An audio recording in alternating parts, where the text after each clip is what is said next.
Twitter, and I'm going to put this on Facebook Live as well. So, Assalamu alaikum everybody, and I'm thankful that you're here. We are having some serious technical issues with Zoom today, but hopefully we will be able to record this and share it. I'm going to first ask Dr. Saqib Ghani to recite something from the Quran Majid, and then we can proceed on. So thank you, Saqib. Over to you. Okay, thank you for the invitation. I'll keep it brief and أعوذ بالله من الشيطان الرجيم بسم الله الرحمن الرحيم إذا جاء نصر الله والفتح ورأيت الناس يدخلون في دين الله أفواجا فسبح بحمد ربك واستغفره إنه كان توابا صدق الله العظيم. Over to you. Thank you. Thank you very much. We'll just carry on. Right. So this is what we were planning to do. We were planning to do an Apne IMG webinar. This is the international medical graduates who are residing both in the UK, Europe, and across in the world. And this webinar was aimed to help the IMGs as to how Apne can help, what we can be doing for them, as well as to learn off the IMGs and to take questions from you at the end. And also during the proceedings, we have 4 panels set up on 4 topics, which we shall explain further as we go through. So my name is Dr. Amir Berni. I am the president of the Association of Pakistani Physicians of Northern Europe. As some of you are very familiar with the organization, but for those who have not heard of us or logging in for the first time, we are a European-based organization which came into being about 2 years ago. And we are the first elected body. The election took place in December of 2018, and we have been running this organization as an elected body since February of 2019. So not a very long time, but we have worked very hard over the last year, and here we are. So we have done a lot of work, and including the IMGs when the COVID crisis started about 3 months ago in the UK. A lot of IMGs issues were highlighted, and Apne has worked very hard on trying to reduce those issues as well as to try and solve them with multiple platforms. So going back to the association, as I said, we are a pan-European organization. We are heavily, obviously, based in the UK, Republic of Ireland, but we also have contacts and doctors in countries like Sweden, Denmark, Norway, and Germany, and we will be welcoming them on board soon enough. We are stuck because of the COVID crisis, hence we couldn't travel to those countries. So we are hoping that we will be a singular platform who can represent IMGs, second and third generation British Pakistanis, British or European Pakistanis across Europe, to identify any causes, concerns, come together for academic, educational, and other activities, including social activities. So that's in a very quick sort of a catch up with the organization. I'm very mindful of time as well. And before I move on, I would like to now invite Mr. Amir Khan, who was the task force leader, so to speak, for the IMG task force. So if Mr. Amir Khan, can you unmute yourself? And if you are struggling, I will then mute you from here. Okay, so I'm going to unmute everybody and then ask Mr. Amir Khan to take it from there.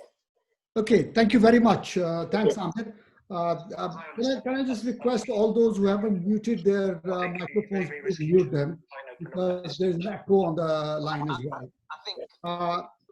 So I will make an announcement. Other than Mr. Amir Khan, can everybody mute their mics, please? Thank you. Okay, thanks very much, Ahmed. Thanks for giving me opportunity this. I'd like to welcome Nafis Saab, His Excellency Pakistani High Commission in UK. Thank you very much for giving your time and joining us, sir. And salam to all the rest of the colleagues as well, because I think it's very important. This is one of our first symposiums on this particular topic. And as you are all aware, the COVID crisis hit the whole world. It hit us. We were in UK. The results are in front of all of you.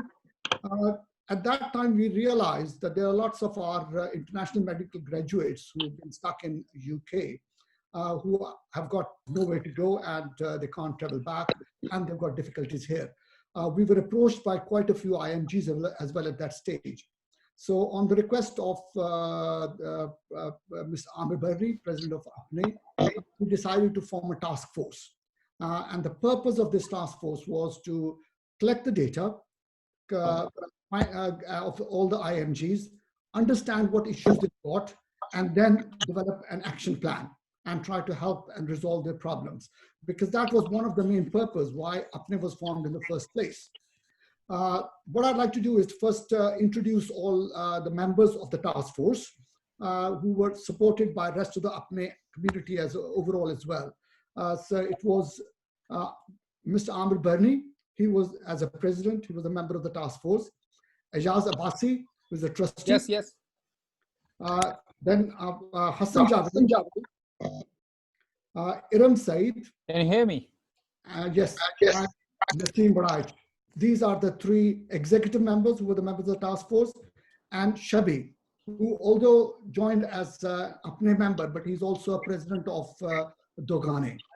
The task force was formed very early in the crisis, and then we had quite regular meetings. I'm thankful to all the members because the meetings were all done on the Zoom out of hours, most of them, in the evenings, trying to get to the whole issue. What I'll do is, instead of taking any further time, I'm going to hand over to Shabi, who will explain the work the task force has done so far. Thank you very much, everyone. Not disappear within next. Thank you very much. So I'm going to unmute everybody, and then I'm going to ask Mr. Shabi to carry on, please, and tell us about the timeline of the IMG workforce. Assalamu alaikum, everyone. I hope you can hear me. Yes, we can. Thank you. Yeah, really, it's been a extremely challenging last 2 months for everyone in the world. And this all started in the middle of March when the COVID crisis started to peak in the country. And especially lots of international medical graduates was caught out in this crisis. So when this lockdown was announced on the 23rd of March, there was a crisis among the IMG community. So immediately APNE task force took upon itself the idea of trying to support IMGs from all over the world who were in different stages of their careers. In one weekend, we contacted and spoke to 130 IMGs from all over and got in touch with them. And we identified them into 3 categories. Number one was a category which were people with who had done their PLABs, who had their GMC registration, and they were looking for jobs. And because the recruitment process had stopped completely, they were in a fix. The second category was the people who had done their PLAB2s. However, their GMC registrations were in process, and they were again in limbo because they didn't know what to do.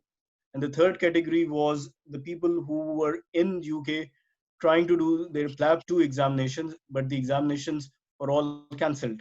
So the first thing we did was to speak to all these 130 people and make sure that they were safe. They had roof on their heads, they had enough resources or family support to keep them going. And once it was established that they were safe and they were in a stable state, we asked them what were their problems and how we could support them. So the first thing that came in view was the people who were GMC registered. They said they did not want any shelter, they don't want any money, but what they want is a job. So the APNE task force took upon itself and tried to contact various trusts and deaneries with personal contacts and identified these individuals and tried to get their interviews sorted. And alhamdulillah, quite a few of them have since been given jobs. Most of them are still in process, and we are still endeavoring to help them and get them going. Now, in terms of people with PLAB2 who had done the PLAB2 and the registrations were pending and GMC had stopped working, we got in touch with General Medical Councils along with some of our friendly organizations, and GMC started to process their applications on an urgent basis, and registrations were granted. And once registrations were granted, then these people were also eligible to apply for jobs. And third category was for people whose PLAB2 exams were cancelled, and they were in a fix because there was no identification of when the exams will be recommenced. So therefore, again, we got in touch with the Home Office to help these people with their visas, and the Home Office was very helpful in extending people's visas whose visas was expiring, and also the fact that people who were granted jobs, normally they would have to go back to their home countries to get the visa application sorted. However, because the flights were all cancelled, this was not possible. Therefore, the Home Office made an exception and showed flexibility, and till the 31st of May, all the applications that are being applied that have been submitted can have the visa status changed from within the country. So these are few of the major issues. Now, I'm not going to go too much into other issues which the task force has taken upon itself, which were identified by the IMGs, be it the issue of the healthcare surcharge, which again APNE is looking into and taking it up, as well as issues with death and service benefits and all these issues. These are pending issues, but I will focus on the current IMG seminar, and I will hand it back to Amir to run the proceedings. Thank you. Thank you very much, Rabi. Thank you for doing that timeline. And thank you, Mr. Amir Khan, for telling us all about the UpNet task force, which was truly an UpNet initiative back in late February. I'm now going to invite Mr. Nafis Zakaria, His Excellency, the High Commissioner of Pakistan to the United Kingdom, to please say a few words to our IMGs and doctors and obviously people from UpNet. And we have been working very closely with the High Commission. So thank you again for all your support, sir. But if you'd like to say a few words to us. Bismillah ar-Rahman ar-Rahim. Assalamu alaikum to all. First of all, my tribute to all of you who are the frontline worker, and you are actually facing the most risky times of the decade, I must say. And you have been very bravely actually performing your duties. I want to offer my condolences to all those who have lost their lives, to the bereaved families whose members have lost their lives in this struggle and in the line of duty. Sabi, I'll just refer to one thing that you have mentioned about the visa issues. You could always approach me, and I have the capacity and the authority to talk directly to the British government and ask them, because they asked me to get it done for their nationals in Pakistan. So I could also ask them to get it done for our nationals stuck over here in United Kingdom. So if I had some talking points, yeah, I did get some information about this, and I passed it on to the FCO minister about it, and he also informed me the very next day about the decision to extend the visas until 31st of May. There's some interruption. Okay, so I just this is one point. The others are that those who are stuck here and they are facing any issues. For example, if they want to return to Pakistan, you can always approach us. You have approached me in the past, and I was able to facilitate return of some of the doctors who are stuck here. People who may have problem with regard to the medicines, you can always approach me in this regard so that I can work out some way to help them. And people, those who might be in need of some sort of a financial assistance or any other assistance that they might require. So you are most welcome to approach me. I just wanted to invite your attention because I requested Shabi also that I may be able to be with you people for just about 10 minutes or 15 minutes. I have to go somewhere. I just wanted to ask you that while you have taken upon yourself a lot of responsibility and you're doing it so well, I'm very grateful for that. I really appreciate that. But I think you may have to include some of the tasks with regard to situation back home in Pakistan, because Pakistan is yet to face the peak. As the people say, I'm no expert on this. I pray that we don't see the peak. I pray that the way we are dealing with this thing, it remains that way. But having said that, again, I was actually doing a webinar with Governor Punjab, with the other organization this morning. And about the telemedicine, we have been working on this also. I think your association also can look into the other province. Punjab has engaged APPS UK in this regard, or Dr. Sohail Chuftai. But I think in Sindh, I still see that this is required. I still see this thing is required very much in Balochistan. And these two provinces, I would say that KP, mashallah, has done very well, I must say. They have always been ahead of other provinces in terms of these activities. So I would suggest that you may look into this thing. There's no compulsion, of course. You can look into your capacity. You can look into the volunteers who may like to offer their services. I'm very much aware that you are already doing it, actually, telemedicine, but not a very organized way, because I have been in contact with Apna also in US. So I think it's just a food for thought. Secondly, I had requested you, and I have received your message about that also, that the Gavi Global Summit, which is being held on 4th of June, hosted by the government of UK. That Gavi, basically the main objective of that is to provide funding support to the activities of Gavi. Gavi is, that is the Alliance of Vaccines. So they're going to, I think, the point we must note is that they're not just working towards finding a vaccine for COVID-19, but I think they're looking towards different viruses in the future, in the times to come, which means once it has been transmitted from animals to the humans, and humans are is the biggest social animal, I think, on earth. So I think this is where our worry is, whether this is where the scientists' worry must be, that it is going to spread and it is going to mutate very fast, very rapidly, and very frequently. So I think we may have a very big challenge ahead of us in this regard. So you may, because in this regard, you people come in as the first line of defense, and you should also look into how you should actually support yourself, protect yourself, so that you are able to help more and more people.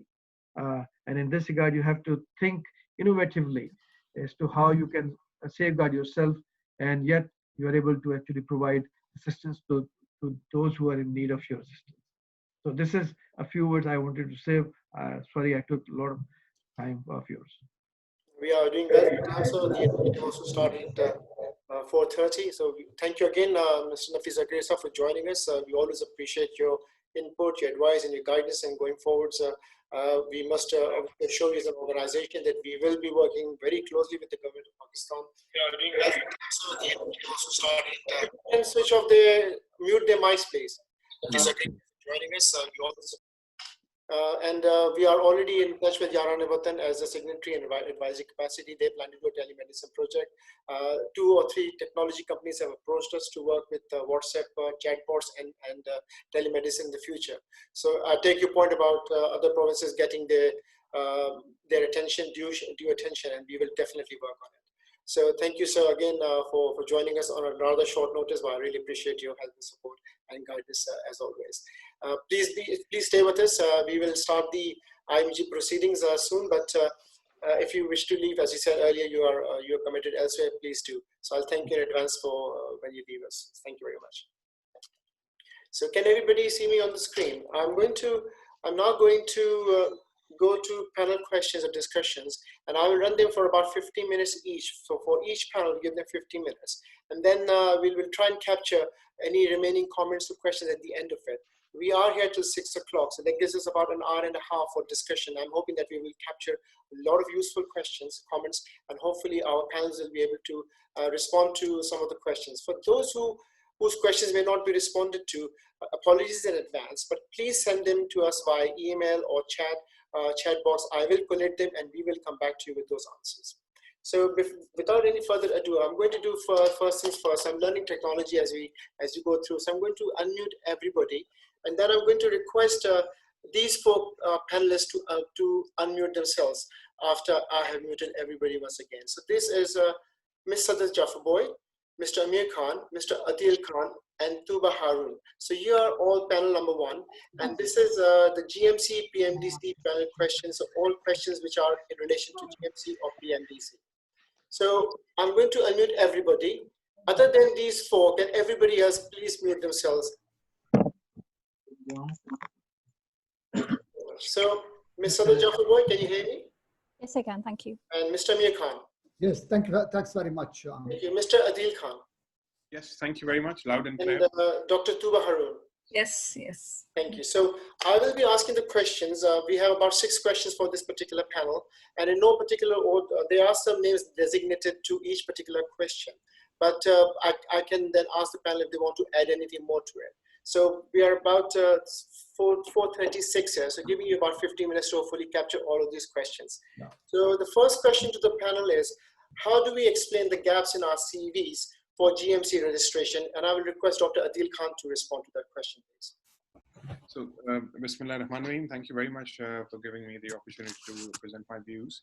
So basically, the most important thing is that quite a few people do have gaps in their CVs, and the most important thing is to actually appropriately explain the gaps and give a correct explanation at the time of application to the General Medical Council to see what is the explanation or reason for those gaps. Like, for example, lots of people go on maternity leave, or they go traveling for a year, or they even take career breaks or go on a sabbatical. So they need to appropriately explain that at the time of their application and in their CV, and the dates should be exactly correlating with the dates that they have mentioned at the time of their application. That's the most important thing.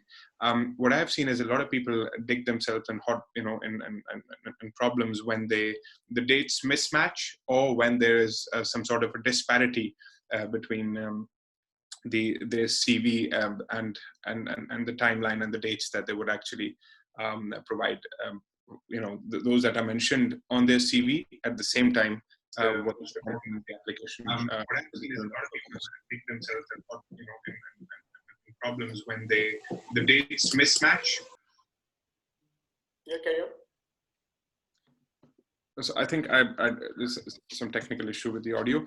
So basically, the most important thing is to correctly explain and give a detailed explanation of the career gaps or the break in their CV, which should be correlating to the General Medical Council application. Thank you very much, Dr. Khan, for that. I'll go to question number 2 to the panel. With the current situation regarding the PMDC, how would I get a good standing certificate? Mr. Amir Khan.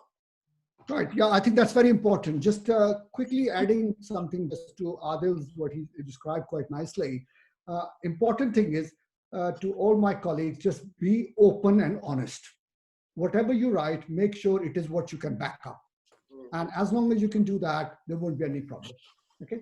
Right. Coming to your question about PMDC, I think most of us amongst friends sitting from Pakistan, we all know the fiasco PMDC has been through, and that did cause problem to some of the IMGs, because some IMGs got in touch with us and said, we can't get the good standing certificate and we're having trouble. And also the recognition of PMDC by GMC. So we did work on it. We approached GMC on this issue, and also the government of Pakistan on this issue. And as you all know now, PMDC is functioning, and it is recognized by the government as a functioning body, a regulatory body for Pakistan. And that message has been conveyed to GMC.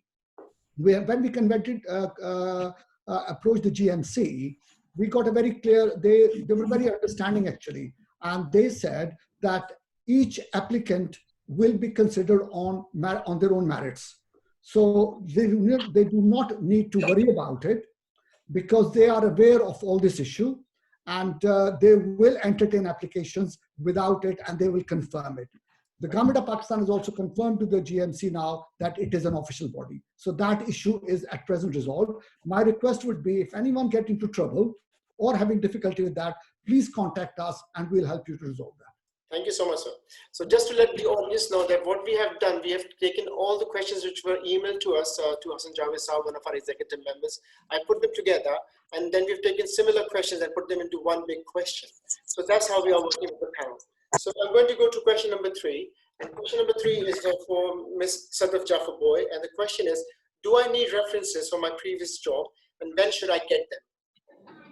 So references are very important at every step when you're applying to GMC for registration, or you're applying for a job. So particularly for those people who do not have a good standing certificate, it is crucial that you've got your references from back home or if you're working or you've spent some time in the UK, you get as many references as you can. And if you're still in Pakistan or in your home country, it's best to get the references before you come to the UK, because once you are in the UK, we all know from experiences, it is very difficult to track your particular supervisor and get them to write few lines for you. So as soon as you've done a job and you're ready to come here, get your references before coming. Thank you very much. I'm going to go to question number 4, and this question is, I'm registered with the Medical Council in the EU. Do I still need GMC registration? Mr. Amir Khan. Yeah, it's very interesting because a lot of people ask this question that I'm registered in EU. What do you know about UK? Anyone who is registered in EU is automatically eligible for registration in GMC because that is reciprocal. They don't need to worry about it. I'll give you just an example because there is to help you better with it, because it's if you've done a PLAB, but you've come to one of the EU countries, you got registration in EU country, you are eligible to be registered to GMC. You don't have to do the exam again. Okay, so don't need to worry about that. Okay, thank you very much. The next question. I want to, sorry for the interruption, to add something. The only issue is that you have to prove your fluency with English language. So either IELTS or OET would be required. That's a very good point. And we will be talking about English language proficiencies in one of the panel questions as well. So thank you for this. I'm going to ask the next question, and I'm going to direct this to Adil Khan and also to Tuba. The question is, what should I do if I have GMC registration but not a license to practice? License to practice. Okay. And so with if you do not have a license to practice, usually this happens when people who had been working with the GMC, but then they go back to the country, and over time they do lose the license. So I think for that, I think Adil Khan will be better to answer with that, right? Adil, if you'd like to add to that question. Yeah. Yes, thank you, Tuba. So basically the process is quite straightforward, and it's been delineated and explained on the General Medical Council website for the international medical graduates. So basically, again, it would be like a normal application minus the PLAB portion of the registration process. You would need to satisfy the English language requirements. Proof of ID would be required. In current circumstances, they're operating in a different form, and they do accept electronic versions of certificates and documents. People who have been recently working abroad internationally, like for example in Pakistan or India, they would require provision of medical services statement from their most recent employer within the past 3 months, or wherever you've been working. I think it's called the UD8 form. At the same time, there is also, if you are registered with another regulator, like for example, the Pakistan Medical Dental Council, you would require the good standing certificate, which should suffice. And that certificate is valid for 3 months.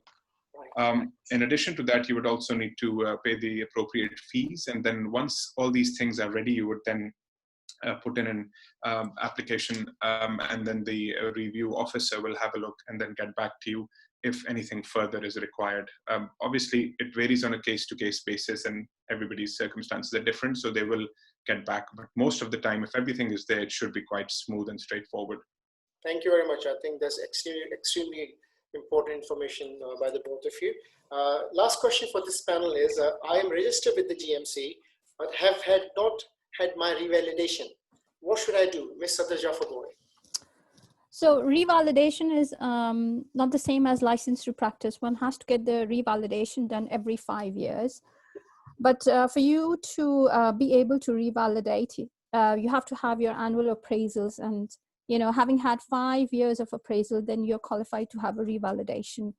We know around the pandemic period, there are lots of people who would come to the UK, have the revalidation done. But the guidance is very clear on the GMC website to say the ones who had their revalidation due before September, there's an automatic delay, and the deadline has been extended up to another year. However, for those who are not due for revalidation up until September, they will continue to have their revalidation whenever it is due. Oh, thank you very much. Very, very informative. We are doing very well for time for this particular panel. So I've noticed a question for this panel, if I may take this question with your permission. This is from Kershay Yusuf.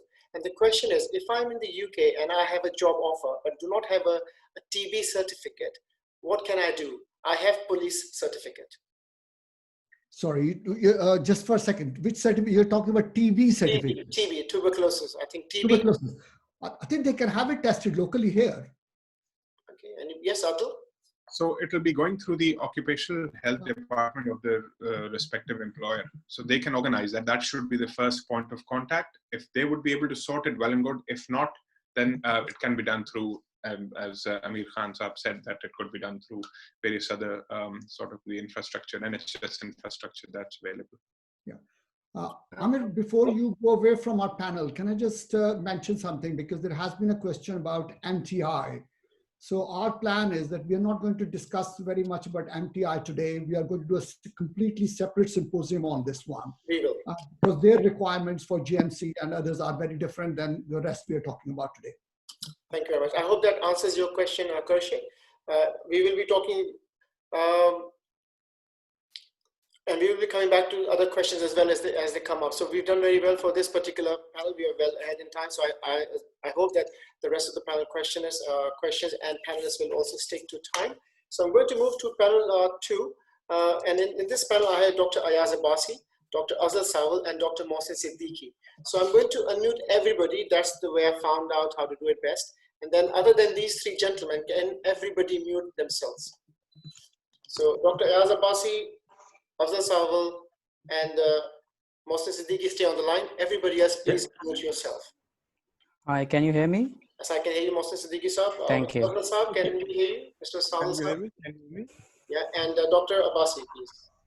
Can you hear me? We can hear you very clearly, sir. Okay, fine.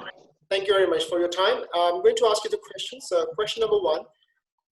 How do I improve my chances of getting shortlisted for interviews for Dr. Ayaz Abbasi?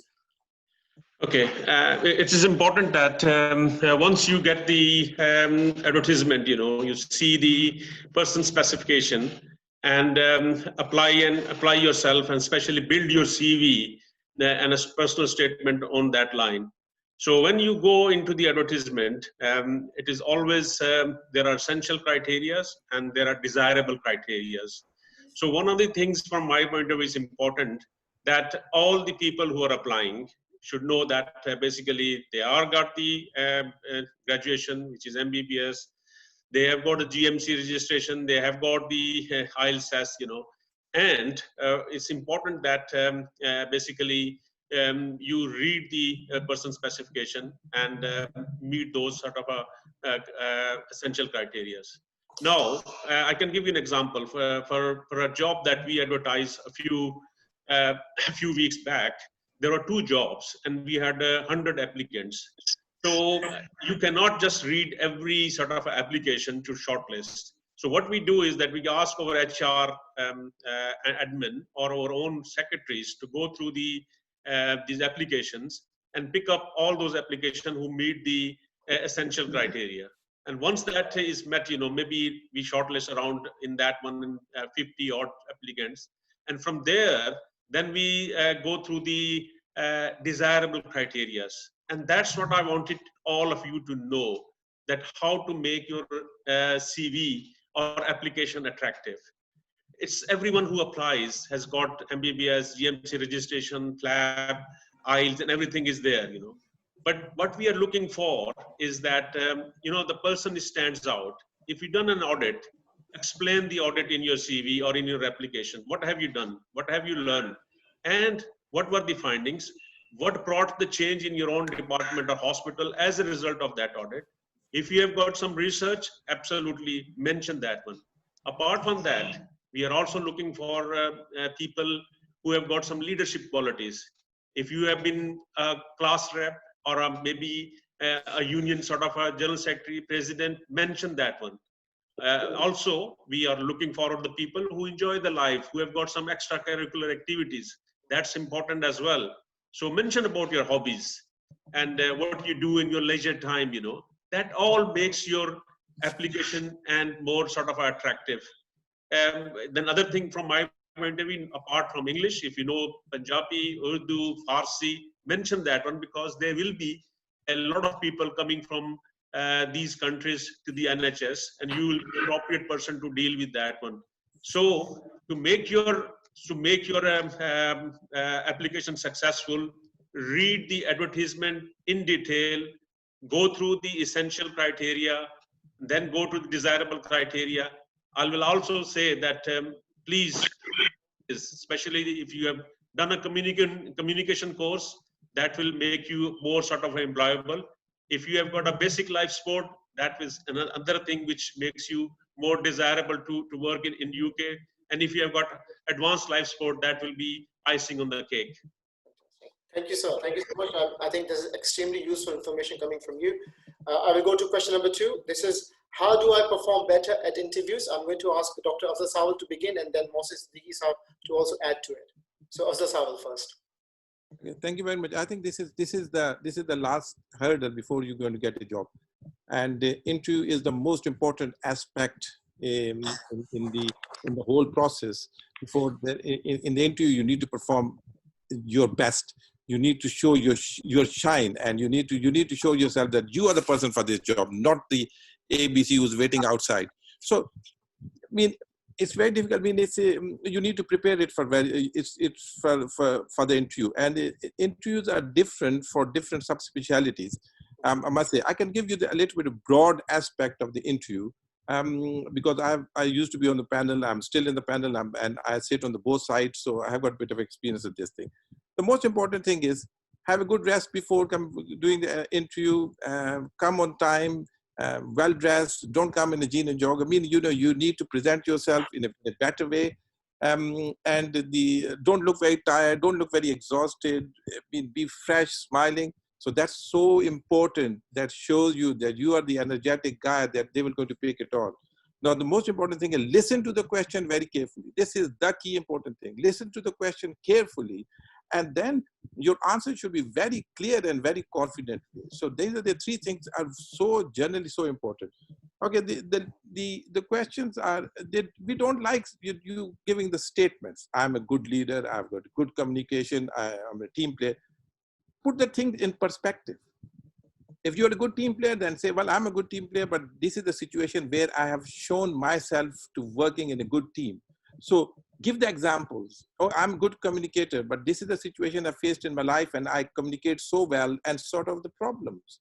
So give the communication, put the thing in perspective, will going to be high weightage rather than making a statement in the interview process. This is so important thing is. The thing is, they are looking for you. What have you done? I mean, as Dr. Basi said, that you did your audit, you did your research project, and then come out in the interview that you have done these things and present it yourself. You know, these are the few things. One of the other important thing is that they can ask you, tell me about yourself. And this is one of the most difficult questions I have ever faced, because you need to practice yourself that how you tell to the interviewer in about 2 minutes about your achievements. Okay, not like a full your history, like your achievement. What have you achieved so far? What are the competencies you had achieved so far? And that's important. We are looking for about few of the characteristic features about your communication skills, about your team working, about your leadership skills, about your conflict solving. But these are the things you need to come out with. The question would be around this, and these are the things you come out with your answer with some perspective of your experience. And some interviews, they really give you the scenarios.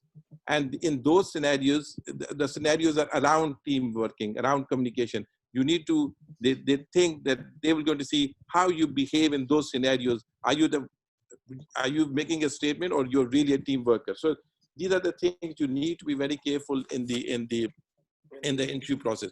But the thing is, it's all about your presentations. It's all about your presentation. So it's important that you come well prepared for the interview process. And APNE, we are running some interview courses. I hope that will going to explain to you. Mohsen, if you want to add something in this. Mohsen, would you like to add this? Yeah, thank you. I think you covered most of it. I'll just sort of briefly mention. So typically in an interview, is, there are usually 3 areas where I have seen the interviewers cover a few things. As Dr. Sawal has mentioned before, the first thing is about tell yourself, it's about what you have done so far, highlighting your achievements. And if you, because not everyone has got distinctions or publications. It's your first job in UK. You may not have done any audits because there's not much of a concept of audit in Pakistan. In that case, just highlight what you have done previously in your work. If you're working in A&E, a previous experience in A&E is, like if you're applying for A&E, a previous experience in A&E is going to be useful, and likewise for other specialties. If, as has been mentioned before, courses like BLS, ALS, any surgical jobs, previous surgical courses, that will count as well. The second, typically the second question or a station is usually a clinical scenario. And I can only talk about the medical interviews, and almost all of them, they typically ask a question from, if you have gone through Oxford Handbook of Clinical Medicine, and then there is an emergency section at the end. And almost all questions can easily be covered by reading through those 17, 18 pages of the book. And often the rule of thumb is that you have a systematic way of assessing a patient. So asking the right information, doing the right relevant investigations, and there is always an emphasis on asking for advice or a senior's help. So if you are applying for a senior house officer job, a foundation doctor job, then getting a registrar's advice. If you are applying, if you are asking for a middle grade registrar job, then involving your consultant is a good idea. The last bit, as has been mentioned, is about they sometimes give you an ethical scenario. So your colleague is turning up late regularly. You have been in a fight with a nurse, or there is a conflict with your colleague. Somebody is turning up drunk, and you have to follow like a pattern again about how you're going to approach it, ensuring privacy, ensuring the sort of fact finding.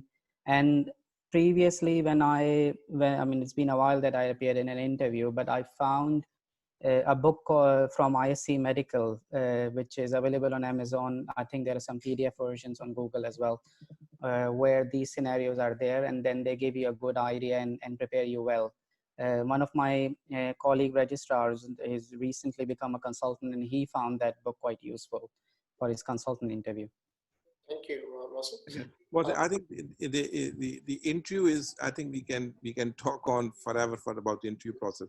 I suppose this is very important, and I suggest to all of the international medical graduates, please come fully prepared for these things. Take some advice from your the friends who have gone through the interview process. Go to the interview courses if you want to. And put a lot of effort in it, because no matter how good you are, if you're not perform very well in the interview, you will not be offered a job. Full stop. That's the bottom line. And communication, you're working in the team, working in different scenarios. It is a crucial thing. Making scenarios and practice at home. Make a scenario and practice with your friends. Make a scenario, practice with your wife, partner, whoever you got hold of. Just practice it.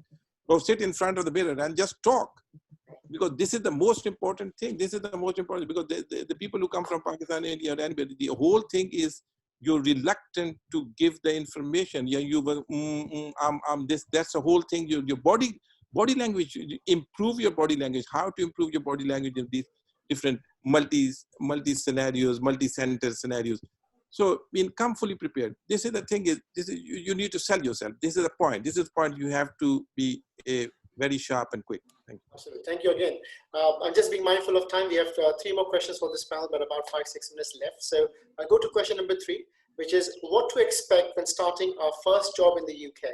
and how would it be different from Pakistan? So Dr. Mohsin Siddiqui and Dr. Afzal Sawal, please. So Mohsin first and then Afzal Sawal. So yeah, it really depends on the role actually. So it depends on whether you're applying at a house officer foundation doctor level, or is it a SHO or a middle grade job. A typical day involves ward rounds, attendance in clinics, often for senior house officers in the middle grades. You might be required to cover some acute on-calls in the specialty. Other things that you would be participating in is often there are ward MDTs or cancer MDTs or a specialist MDT and participation in audits. I often advise people to, speak to someone who is working in the specialty. Maybe, I mean, they often in UK, the UK medical graduates actually start attending and shadowing their foundation senior colleagues just a week or two before, and I think they find it quite useful. A couple of resources that I have found quite useful is that I think BIMA does a junior doctor induction course, and similarly there is a supported return to training courses. These supported return to training courses are mainly for people who have been out of practice, and they are facilitating a return. Even my wife attended the course when she came back from her maternity. And Oxford or Imperial or King's, they often do these courses. So you can attend them and then they can give you a good idea.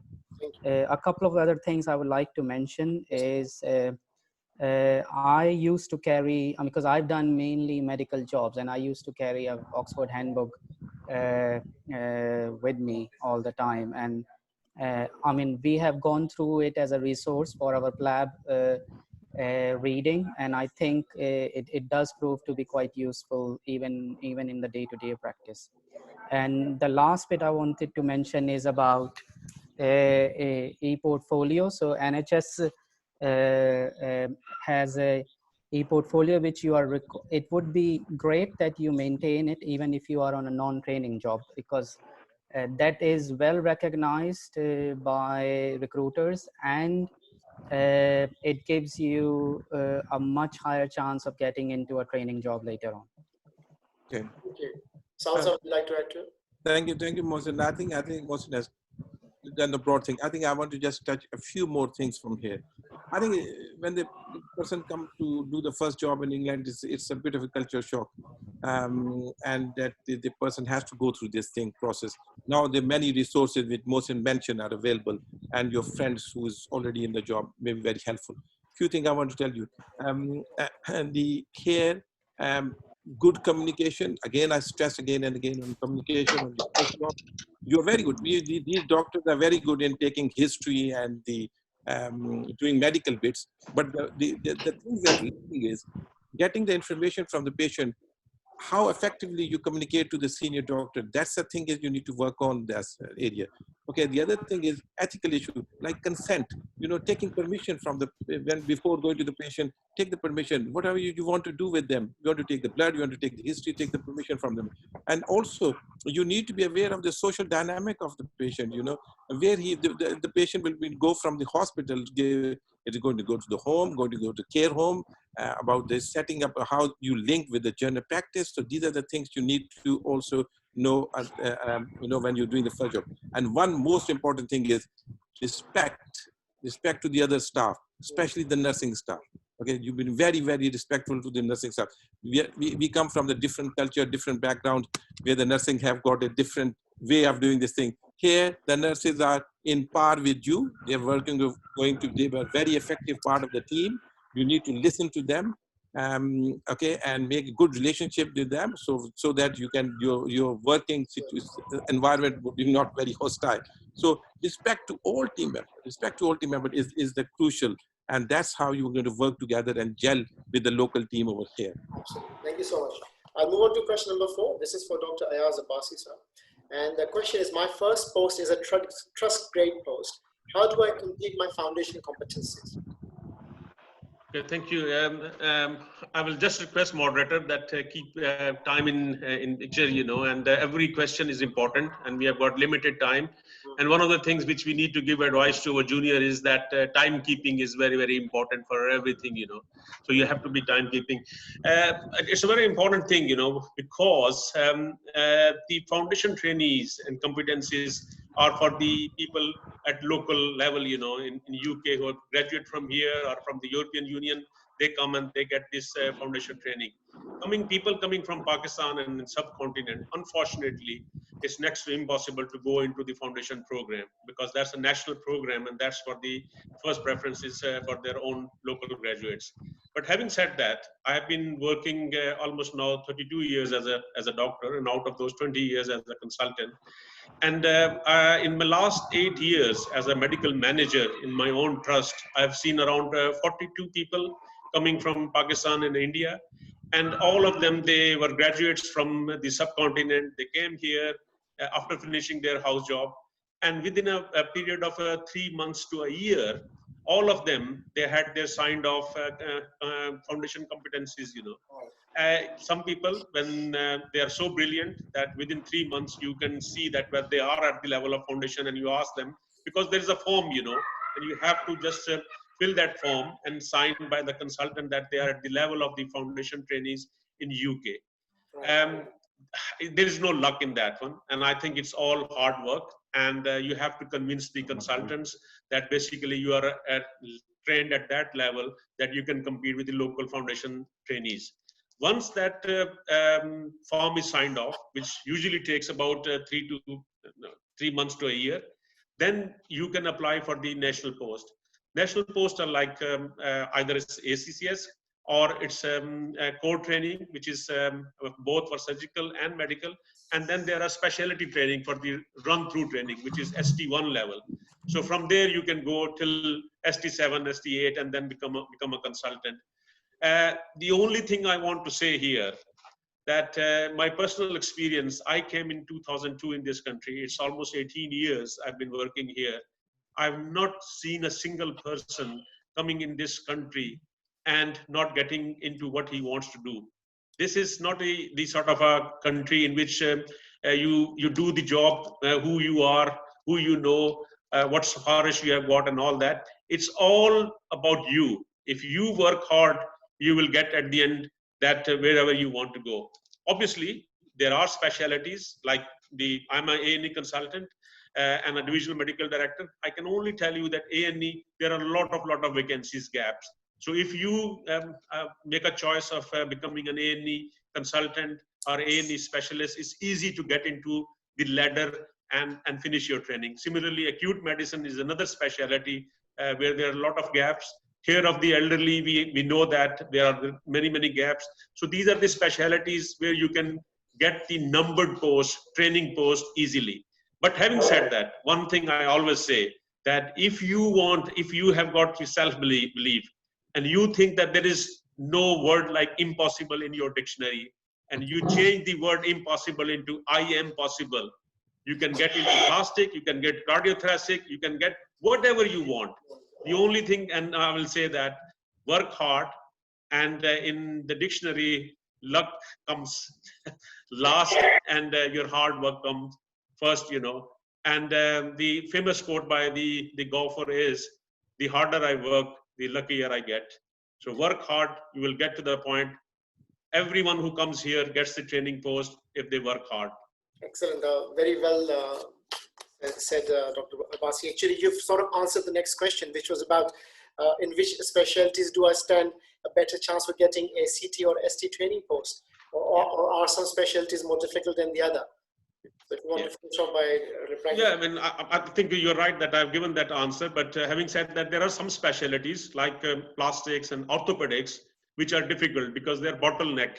So there are a lot of trainees, they come up, but then once you go into specialist training, and so it's very difficult to get into the consultant post and finish that training.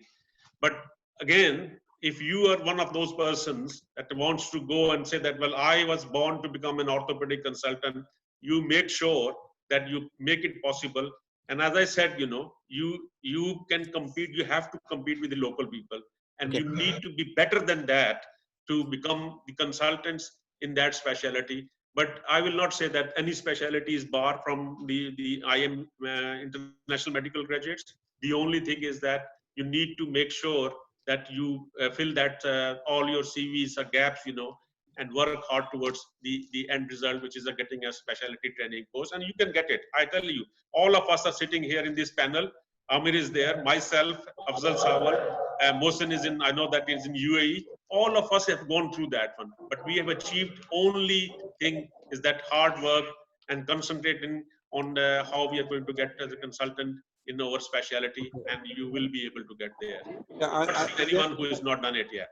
I just want to second what Basi said. You need to be very hardworking, very focused person. One thing I always been telling you, many of you would be in that category who are very hardworking, very focused, who want to do the orthopedic surgeon, want to do the plastic or something. But the majority, majority, I want you to be more flexible. Okay, whenever you come to this country, be flexible. Wherever the opportunity, take the advantage of opportunity and work hard with that. And I've seen many people who want to be a surgeon and now a radiologist, or many people who want to be a radiologist now a general practice.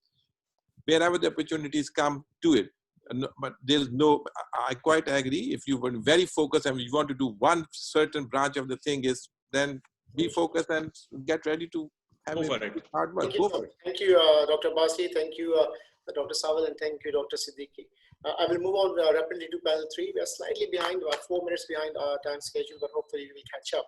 So the panel 3 includes Mr. Shabih Ahmed, Dr. Iram Saeed, Dr. Shahid Tajwani, and Dr. Shazare Zafar. I'm going to unmute everybody like I did before. And other than these 4 people, can everybody else mute their own mics, please? So I'm going to unmute everybody. And please, Ahmed, Iram Saeed, Shahid Tajwani, and Shazare Zafar stay online. Everybody else, please mute your mics.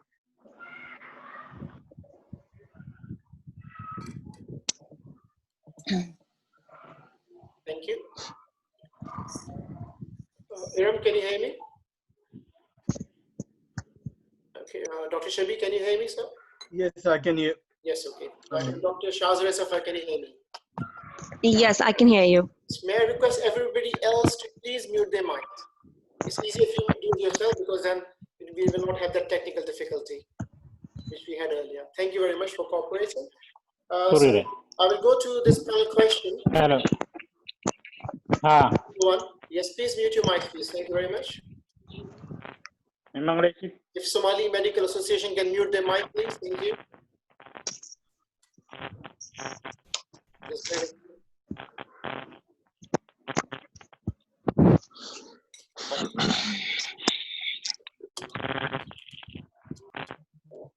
Okay, just bear with me. Just a slight lag on the system here. Right. So I'm going to go to panel number 3 and question number 1. And the question is, which English tests are acceptable by the GMC? Dr. Shazara Zafar. Yes, hello everyone. So basically there are 2 types of tests which are accepted by the GMC for PLAB. So one is the OET, which is a new test which is emerging these days, and the other is the IELTS. So OET and IELTS basically are, they both are same, but they have the same components like speaking, listening, reading, and writing. But the major difference between OET and IELTS is that OET focuses more on the medical aspect, because when you're giving the OET exam, you need to select the medicine field if you're giving as a doctor. So there you have the scenarios which are similar to those you can get in PLAB 1 and PLAB 2. So it's kind of easy for the doctors to answer questions, and in that way the testing, they can test their English competencies as well. Then the difference in IELTS is that it has the standard listening, reading, writing, and speaking. They give you analytical tasks in writing. Like in writing 1, you get an analytical task. You can get a bar graph or a map or anything, to put your information into your essay. And then you have task 2, which which are your essays, kind of basing on different topics like common topics, for example, mobile phones or the internet, etc. So the scoring system for the OET and IELTS is pretty similar. So in OET, the GMC accepts a score of B, which is equivalent to 7.0 to 7.5 if you compare it with the IELTS. Whereas in IELTS, you need to have a total score of 7.0, and you can have, 7.5, and you can have a 7.0 score in the individual sections of the test. Yeah. So these are the two tests which are accepted by the GMC. Thank you, Shazia. Thank you very much. Question number 2. Somebody's asked us that their English test is about to expire soon, and some other doctors are also facing some uncertainty about it. Do we expect any relaxation? So, Shabbi Ahmed. Yes, thank you. It's a very valid concern because in the current COVID crisis, people were working on a tight timeline with regards to their examinations and their registrations. But COVID has kind of put us on the wrong foot.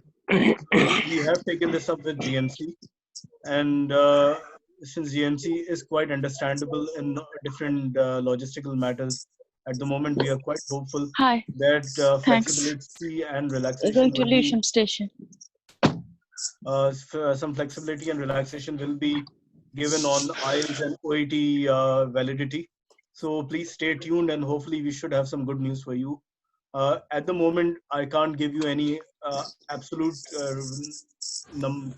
guarantees on this, but yes, this is work in progress, and representation has been made to GMC, and hopefully we should be able to tell you more in the days to come. Thank you very much, Shabbi.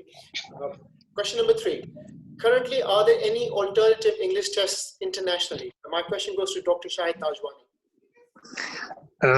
Thank you very much. As far as I'm aware, I don't think there are any alternative options to English tests other than these two, which my colleague just mentioned. But I was just made aware that I think you have the opportunity to do these tests online in this COVID situation. For example, I think they're announcing some dates of OET online in June, as well as IELTS. So that can be an option, but no alternative options now. Yes. Thank you, Dr. Tajwani, for that. One small thing to add, please. Can I just go to the next question, and maybe you can add it at the end of it? Yes, it was related to this thing. Okay, carry on. Just to say that OET at the moment is only happening in Islamabad, as I understand. But we've been in touch with the authorities in Karachi as well. And they've reassured us that once this COVID crisis is over, there will be facilities for OET in Karachi as well. So hopefully by autumn of this year, we will have some further information for that. Okay. That's good news, yeah. Thank you very much. Shabbi, I'll stay with you. This question is PLAB 2 resuming in July? Do you have any information about PLAB 2? Yes, GMC has indicated that and has given in writing that PLAB 2 will resume in July. However, the initial dates will be earmarked for people who are already in the country and whose exams were cancelled when the COVID crisis started back in March. So the July dates will be there.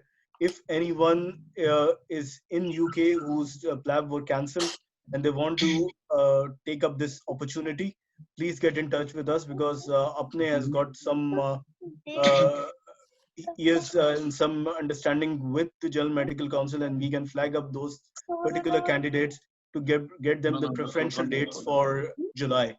Whereas for August and September, it will be open for everyone. Thank you, Shabbi. May I request everybody other than Shabbi Ahmed, Shahid Sahab, and Iram and Shahzad to please mute your mics.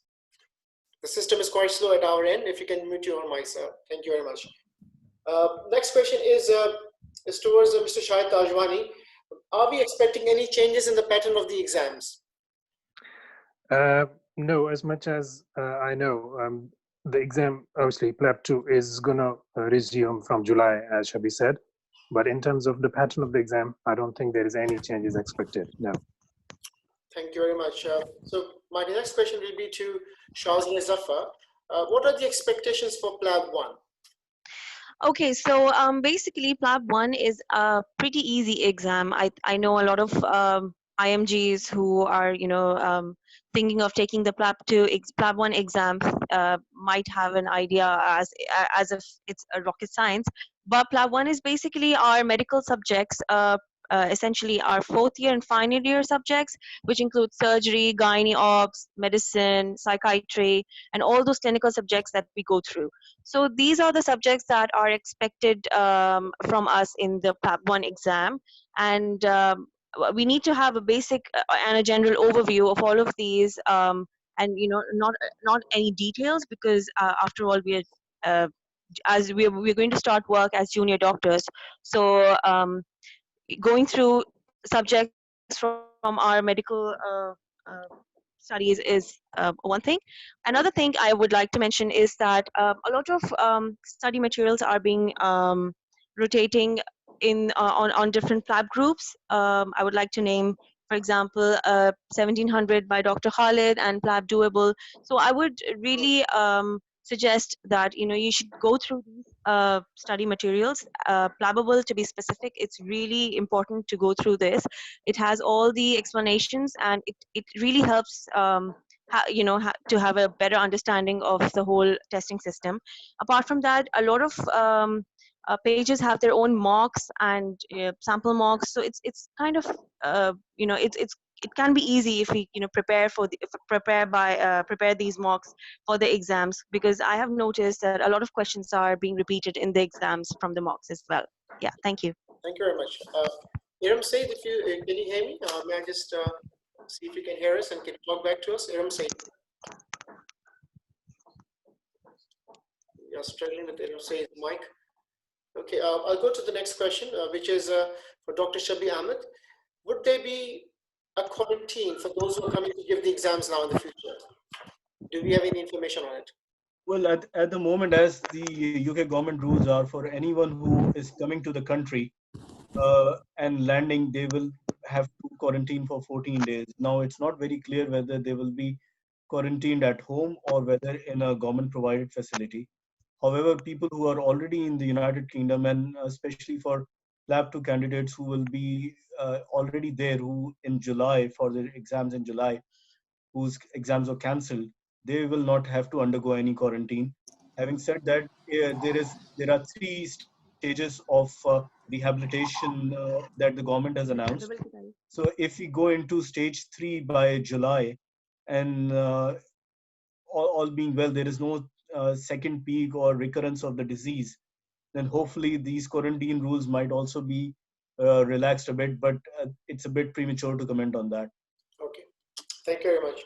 Mr. Shahid Tajwani, would you like to recommend any particular courses for PLAB 2? There is no as such recommendation to do that course. It's the PLAB 2 is not that difficult, obviously, because it's all basic again. It requires a bit of more kind of practice. So if you find local your colleagues or friends who are actually preparing, make a group, as we would do for any other type of OSCE exams. That would actually help to basically practice more and more. And the most important thing which I wanted to add on here, being a PLAB examiner, is what you're looking for is overall demeanor of the candidate and overall performance in general. So the way they approach the station from the very beginning, and they divide the station into appropriate sections, like the first history taking or management part, and then overall presentation styles and everything. So that all matters. So if somebody just practices bearing these areas in mind, I don't think it should be that difficult. As far as the courses, obviously there are loads of in the market, but we don't necessarily talk about these. I think it's more like practicing in a right group. Okay, thank you very much. Juniors might have to say something about it.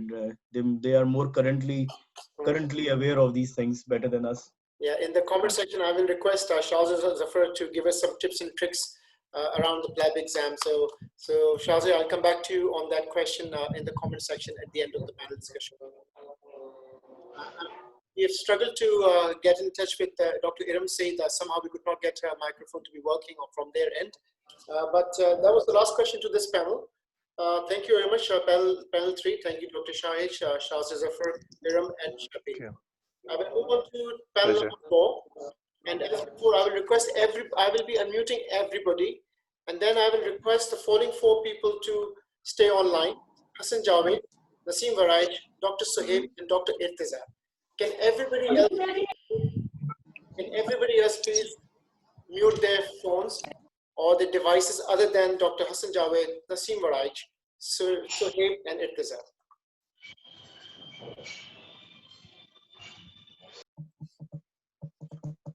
Okay. Mr. Hassan Javed, can you hear me, sir? Yes, I can hear you. Can you hear me? Yes, I can. Naseem Waraj, can we hear you? Can we hear you, sir?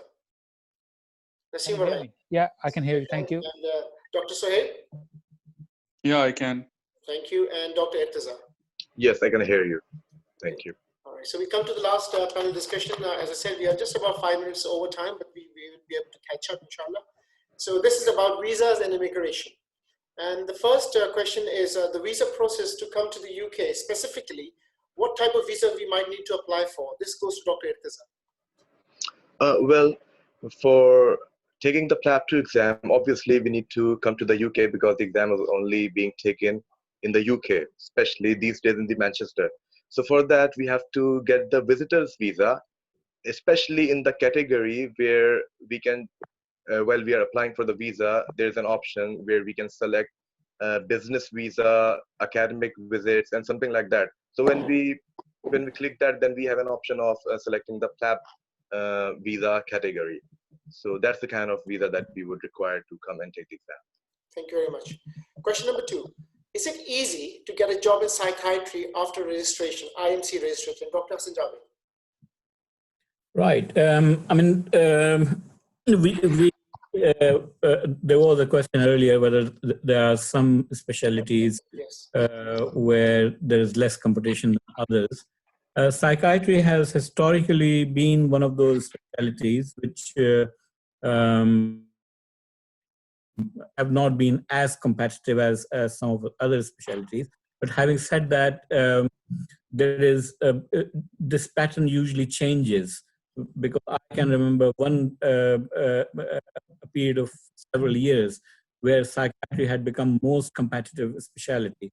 But at present, it is it's really in between, not very easy, not very difficult.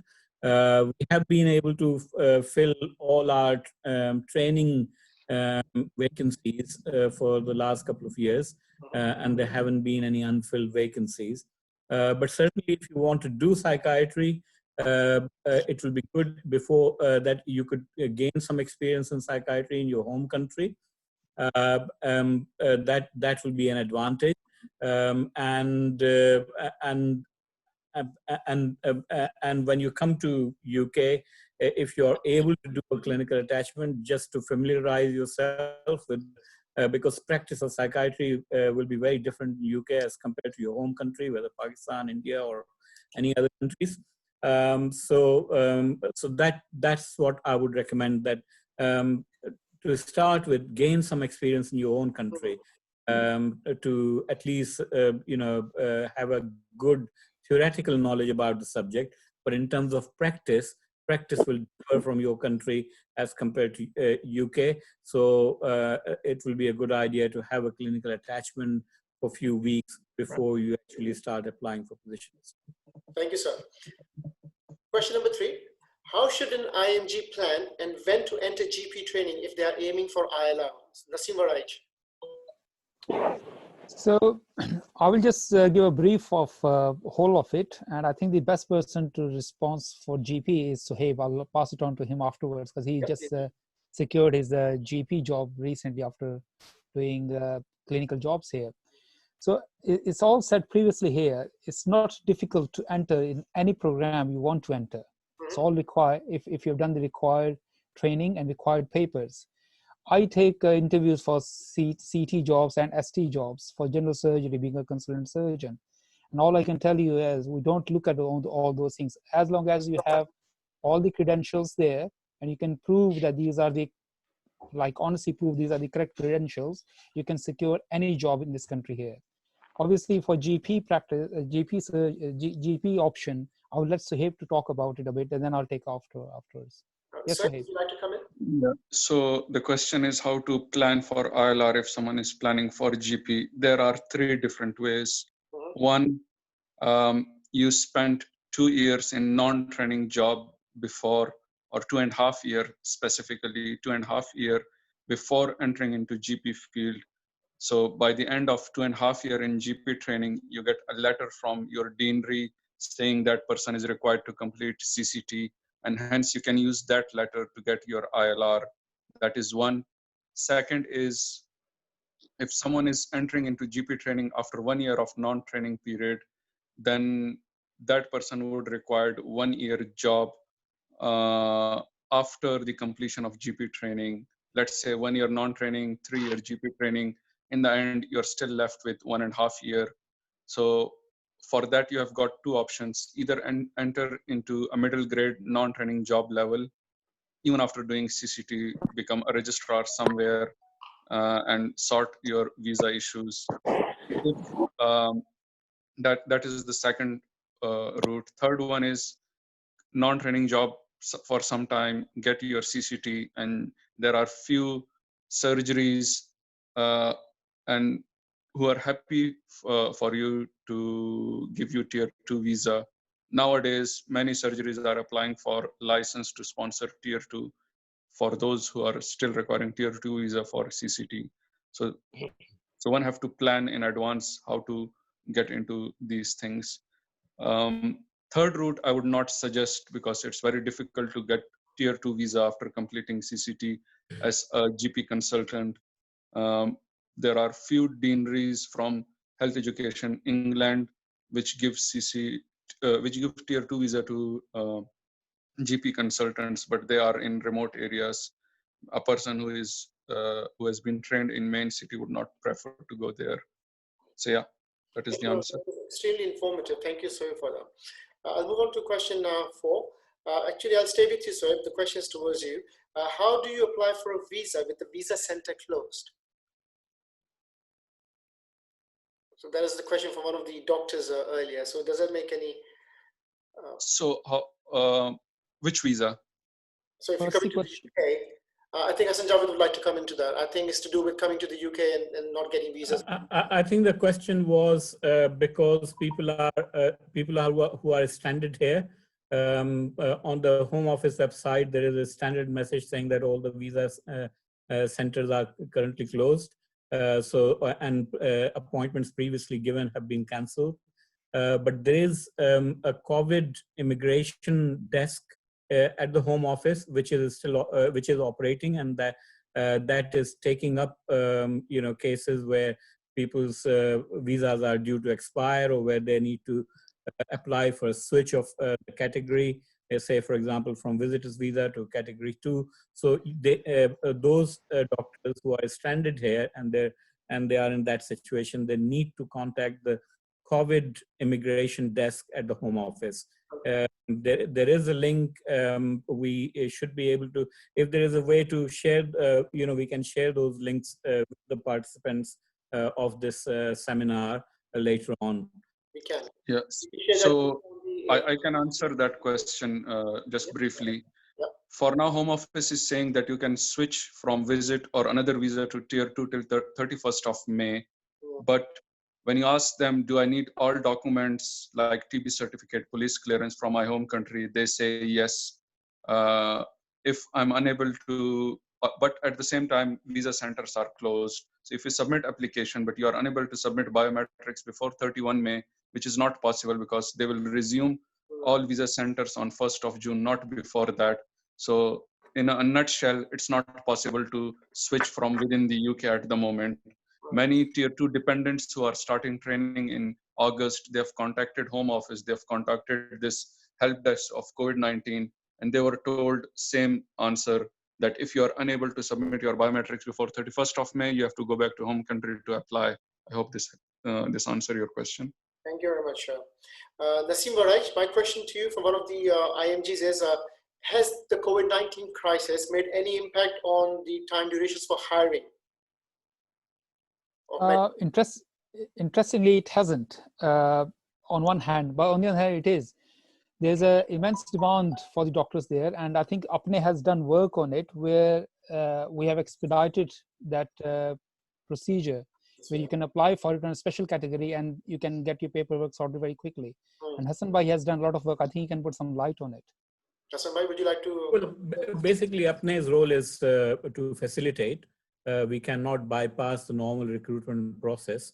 It was where there were certain trusts which were in dire need of doctors, and they wanted to recruit them quickly.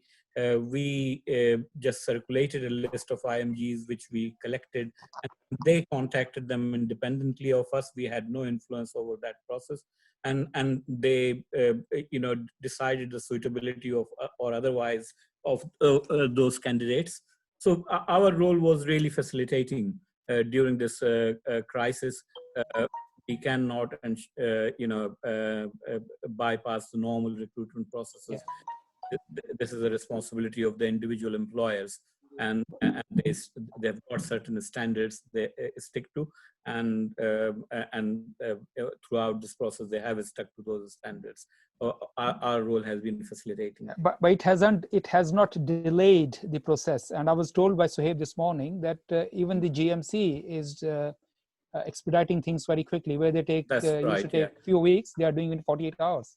Absolutely. That's right, because we also made a representation to GMC. Apne made a representation to GMC highlighting these issues, and they assured us that they are really dealing with people. They are fast tracking individual applications, people who are in that situation. Yes, and just to complete that, close that loop, we've had latest communication from Mr. Charlie Massey, and this was about people who are struggling with the expiry of the IELTS or the OET tests, and what they said to get in touch with the GMC advisors as soon as possible, and they will deal with each individual case individually. So if your IELTS or OETs are coming to close to the expiry date, get in touch with the GMC as soon as possible. My next question is to Dr. Irtiza, and if you could just tell us, respond to this question as to how and when one should apply for a UK visa for a PLAB 2 exam. Well, it actually depends on each candidate that how he or she is planning their whole visit, and how much time they're willing to buy, and how much time they're willing to take before, in between the academies, if they're attending any academies, basically how much time they're securing for themselves for the preparation of the exam. So the point is that the PLAB 2 visa has to be applied within 3 months before the exam date, before the actual exam date. Then again, I would emphasis on the point that if somebody has to take any academy, then again, 3 months before the exam date, they can apply for the visa, and then they can travel accordingly, attend the course, and then stay within the UK and practice with the colleagues, and if they are accompanied by friends, then they can practice with them, and afterwards when they have taken their exams, then they can go back to the country. Mm-hmm. Yep. Thank you very much. And there was another interesting question, and I can ask both of you, Dr. Suhaib or Dr. Irtiza. Can I bring my parents to the UK when I start working here? Well, I'd like to answer to that briefly, then I hope that Dr. Suhaib would explain it in more detail. What I believe is that parents are not entitled as a dependent. This I learned today from my senior, Dr. Javed. He told me, and also I learned it from the internet, from the UK visa website, that the parents are not entitled as a dependent. So, but yes, we can bring our parents over here, but for that, they will have to come to the UK on visit visas. So initially what we can do is that we can apply for a 6-month visit visa for them repeatedly for 2 or 3 times. Then this way they would their case and their profile would be made stronger. And afterwards, they may be able to get a longer duration of visa, but that will be a visit visa. Amir, can I come So into would you this like one, that? please? I'll go to Soif. The parents' visa, because that's very, very important. Yes, Irfan, is it? Yes, Irfan, please. So please be very, very careful, diligent, and extremely cautious of choosing the route for your parents. It is not an easy path. It is a very, very sensitive visa. And I would suggest that you are going 180-degree opposite to each other if you want your parents to come on a visitor visa. So be very careful. What are your second line options if you apply for one? And I can tell you from my personal experience, because I have spent two and a half years for my mother. So the visitor visa is based on the fact that you have got strong ties in the country of origin, and hence you would go back, and that is why you're coming here. The indefinite leave to remain or our permanent right to enter is opposite to that, that you do not have any whatsoever foundation in their own home country, and that is why you're coming. So if they become contrast, the bar which has been set up to allow for a parental visa, or it is basically called as a dependent relative visa, is basically on Article 8 only, which is a right to have a family life, which is a European law over there. So be mindful that being a biological son or daughter does not mean that you have got a family life. You have to prove that that is a family life, which goes beyond the norms of physiological relations. And that means that how many times you visit them, how many times you pay for their rent, how many times you buy a house for them, and all that kind of, there is a huge thing. It's a topic on its own. We are trying very hard for that. We have tried to the appellate court so far, and there is only a little flicker of hope so far. So be very, very mindful of your parents. Applying them here on human rights now is almost a zero option at this moment. And to give you a objective assessment, that on 2012, there used to be between 2,500 to 3,000 visas for adult dependent relatives. And now it is 124 last year. Thank you. Thank you very much for coming. Irfan Akhtar is our General Secretary of Apne organization, and very thankfully recovering at home as well. So thank you, Irfan, for joining us. We have one more question for this panel. In fact, two questions. So is there any chance of the visa extension for those who are stranded in the UK for PLAB to after 31st of May 2020? Naseem Waraj, do you have any information on that? Yes, I have a bit of information, but I'll let Hassan Bhai to speak because he has been working on it for some time. Somebody want to come into that question? Okay. As far as I know, there's at the moment the limit is 31st of May. Apne has actually made representation with the Home Minister directly, as well as through several members of Parliament, and asking them to represent, intervene on Apne's behalf, asking for an extension of this period, because still we are in a lockdown situation. Still we are in a situation where traveling between different countries is has not come back to normal. So the doctors who are stranded here, we expect them to be stranded beyond 31st of May. So that's why we have made these urgent representations. But so far we haven't received any definitive answer. That would be an honest answer on my behalf. But hopefully, because of the representations that we have made, there may be an announcement in due course. Can I answer? So at the moment, Home Office is giving extension to anyone whose exam was cancelled due to pandemic and their exam is beyond 31st March. Let's say someone whose exam was on 15th of May and their exam was cancelled. So what they need to do is they need to get a letter from GMC which states that this person's exam was on this day, this exam was cancelled due to pandemic, and the earliest available date that this candidate was able to book was, let's say, in August. So with the help of that letter, they need to send an email to that COVID desk, helpline desk, and they will extend. They've extended visa for 4 to 5 candidates that I'm aware of beyond this 31st March. Even someone whose exam is in August, they have given them an email reply with a letter, which is a sort of visa for them. So yeah, they are extending.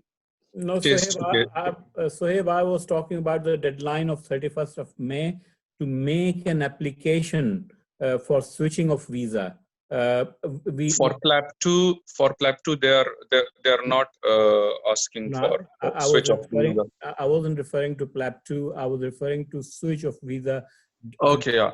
Switch, no. That's what we have made the representation about. Yeah. We have written to the Home Secretary as well. Okay, I think between the question and your discussion, you literally covered all of the questions on this paper I have in front of me. So that sort of brings us very comfortably into the last 20 minutes of this session. Really was to pick up on the questions which have been coming through. A lot of chat activity was happening, as we noticed, and some questions were being answered as well. But I will go by those who have raised their hands. So first I will go to Irfan Akhtar. If you can unmute yourself, because you raised your hand earlier, if you would like to make a comment or a question, and then we can take that answer from the panelists. Irfan, if you can unmute yourself. If not, then I will try to do so.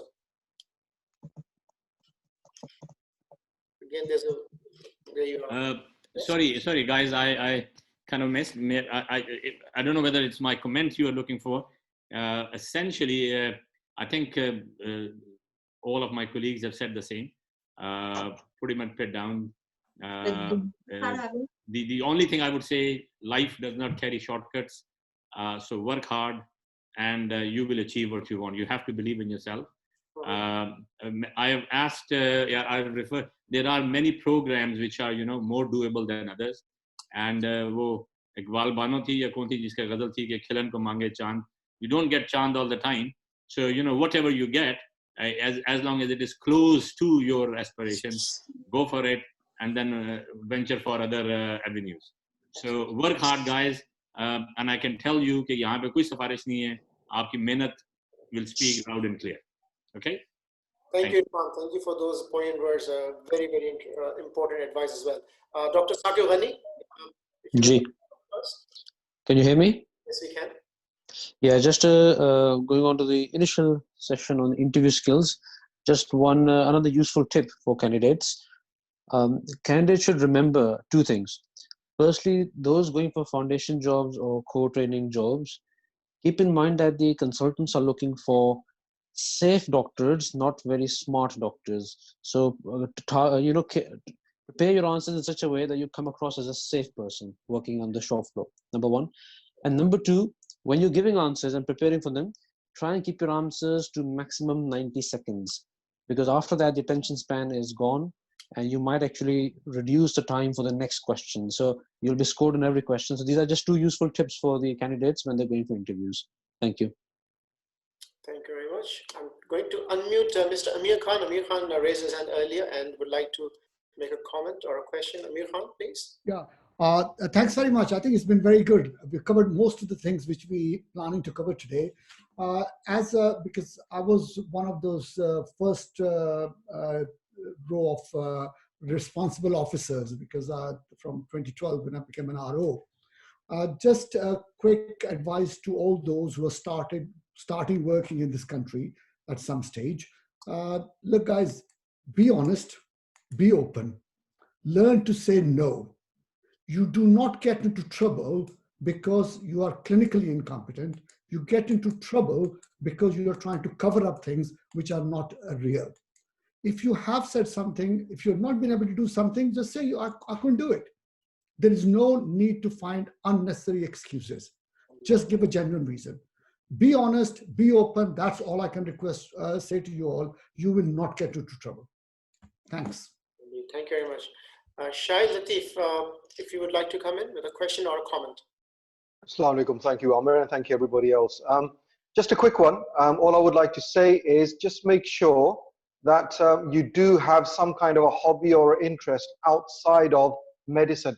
I am telling you on interview panels, you know, when what they are looking for, we are basically looking for individuals who will be a number of things. Number one, not only clinically sound, but also have other aspects to their acumen, is seeing how versatile they are. So if you have anything, you have a hobby, you have an interest, make sure it's on your CV, make sure in some shape or form it comes into your interview when you are sitting the interviews, because these two stand. Remember, you have to stand out from other candidates. And clinically isn't always, somebody said earlier on, I think it was Dr. Afzal Sawal, very rightly said, that when you say you've got good leadership skills, bring it up with an example. So I won't go into that, but just make sure that anything there is, if there's anything outside of your clinical skill that you're engaged in, whether it's a hobby, photography, anything, it just shows your versatility. That's all I wanted to say. All right, thank you very much. If anybody has any questions, please raise your hand, or you can type in your questions. So I will take a question from the chat, and I'll probably ask. Just bear with me. We're having some lag here. I think there are several questions in the chat room. If you can take up some of those questions. I'm going to look through those questions to make sure that I come to you with those questions to the relevant panel. Dr. Iram Said, can you hear us? Yes, yes. I think you will have some background noise because I'm a bit outside. So apologies if you hear ambulance siren. No, sorry. Yeah. So but that shows. Yeah, so if you would like to respond to one of these questions, the question was about if you have any tips and tricks for the PLAB exam, or how to prepare for the PLAB exam, and then also request Shahzad Zafar to add to that as well. I think it's the same that as previously people have said, that stay focused and work hard and be smart and be confident on the day of the exam. People are looking for a doctor who can manage stress, because stress management is one of the most important part of the exam. So basically how you can play around with the stressful situations and work in a team. So rather than trying to tell them more about your theoretical knowledge, because in Pakistan we are more prone to like read through the books cover to cover. So here you just need to tell them about important points and try to be more practical and how you are going to apply your knowledge. So that's what the tip is for PLAB 2, and I think that's what we do it in PACES as well. I'm really sorry for the background noise, but it's London, so I can't help. Sajjad, would you like to come in there, and then Shahzad Zafar? I think there are a few questions in the chat room, and this same question was asked earlier as well about different courses for PLAB 2 and the academies. As APNE, we cannot recommend any course or any academy. Really, this is up to the candidate to and decide which one will be best for them. But as an organization, APNE cannot recommend any course.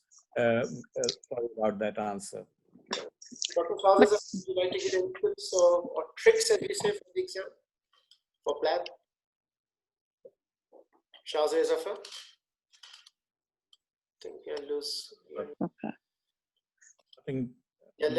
I think that's again. Trying to Hello, can you hear me? Yes, we can hear you. Yes, I would just like to add to Dr. Hassan Javed's point that even if someone is trying to take an academy or is going to opt an academy, just remember one thing, that no academy is going to guarantee your result, that you're going to pass the exam. It all depends upon your originality, and the more you keep yourself original, the more are the chances to pass the exam. So basically all the academies have the same pattern of teaching. They offer you scripts and they offer you mocks, which is in a way good because they give you an insight of how the exam is. But my point of telling this is that please do not memorize the scripts, because that is the biggest mistake anyone can make in order to, think that they can, pass the exam, because that's something which the PLAB examiners hate. And that is something which is very much disliked by the PLAB examiners, that the candidate is scripted and he's not being authentic and original. So this is something which I wanted to add as a very important point here. Thank you. That's a good point. Thank you. I have a question. I'm going to unmute. Irfan Akhtar, can you unmute your mic from your end, please? Irfan Akhtar. Yes, can you please unmute your mic if you're hearing me? I have a question directed towards you, actually. Irfan, trying to unmute you, but you cannot.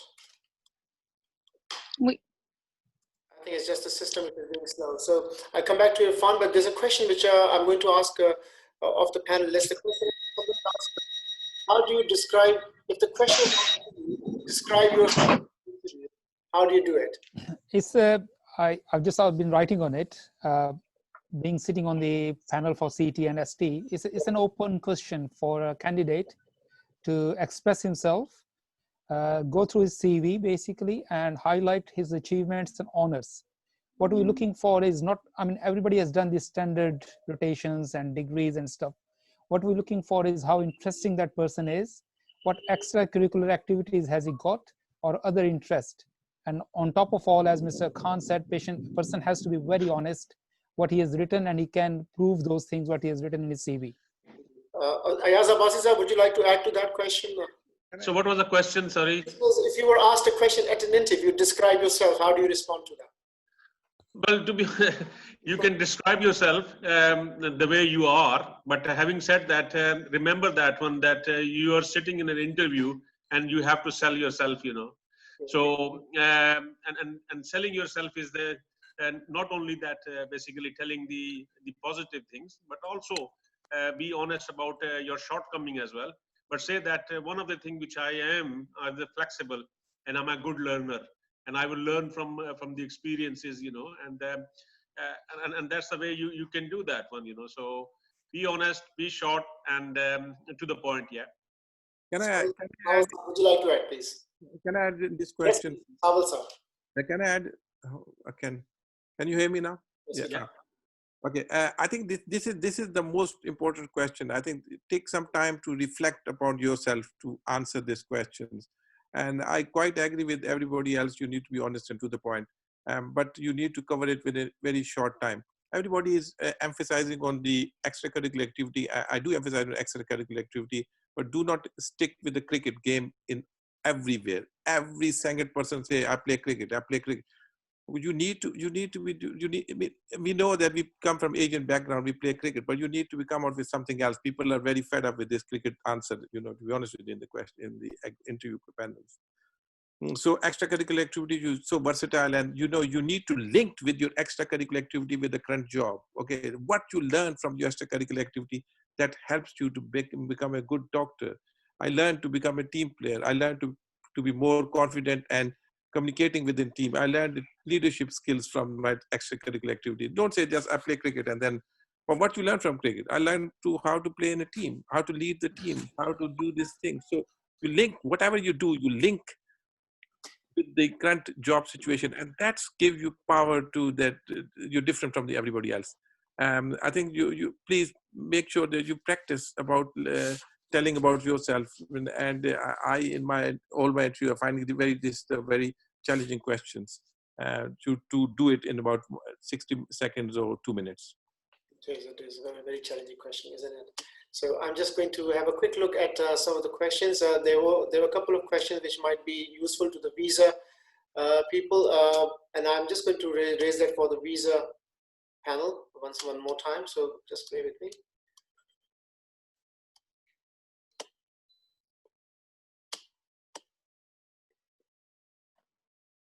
Okay, so it's gone very slow.